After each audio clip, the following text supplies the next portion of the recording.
On the last hot day of that summer, I rode my bike to the river's edge, where the willow's shadows stitched the sand into a pale quilt.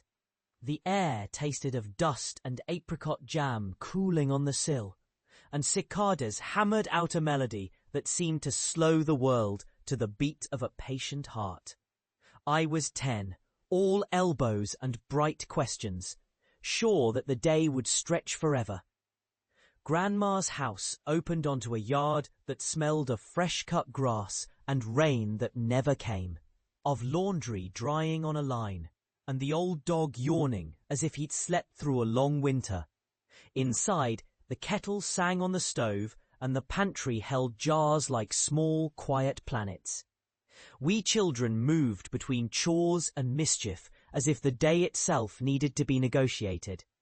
And Grandma watched with that kind, steady smile that said she was glad we were here, glad the world hadn't discarded us yet. But what I remember most is a small, almost shy discovery. Lily, my cousin, found the sparrow's nest under the eaves, a neat little cup of woven twigs and pine needles, a cradle of quiet life that seemed to exist in its own right, apart from us. The mother bird came and went with careful, almost sacred rhythm, tugging at a worm, and then lifting her head as if listening for a voice we could not hear. We stood very still, the two of us, breathing in tandem with the slow hum of the day, until Grandma joined us and told us gently to look and listen rather than to own the moment. She showed us how to watch without frightening, how to remember that beauty does not need a loud voice to declare itself. She spoke in a hush, almost as old as the house, telling stories not for bragging, but to open a door for whoever might need to walk through it. The nest grew day by day, and with it grew in me a new habit, to notice, to wait, to ask a question only when it could be asked with tenderness. That evening, after supper bread crust crackling, apricot jam shining like honey in the yellow light of a lantern, we sat on the back steps and watched the river glow with the setting sun. Lily and I, worn out from laughter and the pull of a day well spent, let the memory sink into our bones the way a bell sinks into its chain, slowly and final. The world seemed to tilt toward a gentler truth then, as if the day had decided to stay a little longer in our mouths, so we might taste it fully. Now, in my old age, I understand that memory as a kind of quiet anchor.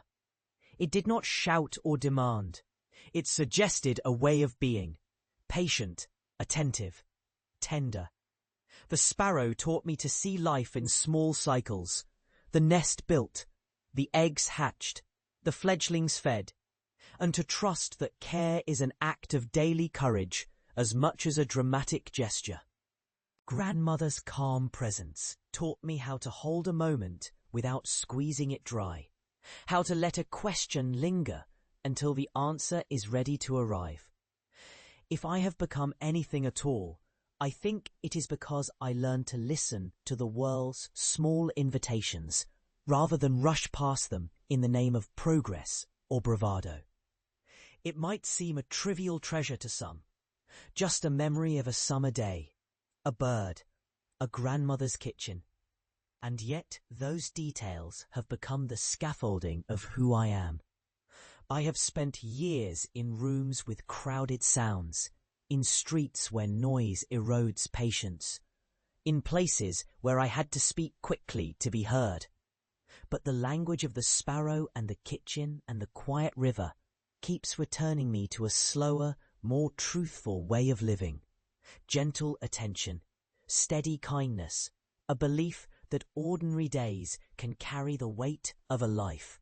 So I am grateful for that long hot day and the many hours that followed, for the sense that a life is not measured by fame or power, but by the ability to hold still long enough to hear the small, faithful voices, the drip of jam from the spoon, the swish of the willow, the thump of a heart that knows what it means to belong. Time may alter the faces and the streets we walk, but meaning endures if we choose to carry it with us. Like a lantern hung by the door to welcome whoever arrives with a question in their eyes. And when I think of the child I was, hands sticky with fruit, lungs full of laughter, a mind bright with questions, I am suddenly certain that the best part of me is the part that still digs for the nest in the eaves of every day, the part that asks, with patient breath, to be allowed to listen. For in listening, we learn to love the simple truth that returns again and again, that we are here for a short while, but the gentle world we belong to can outlast a lifetime if we treat it with care.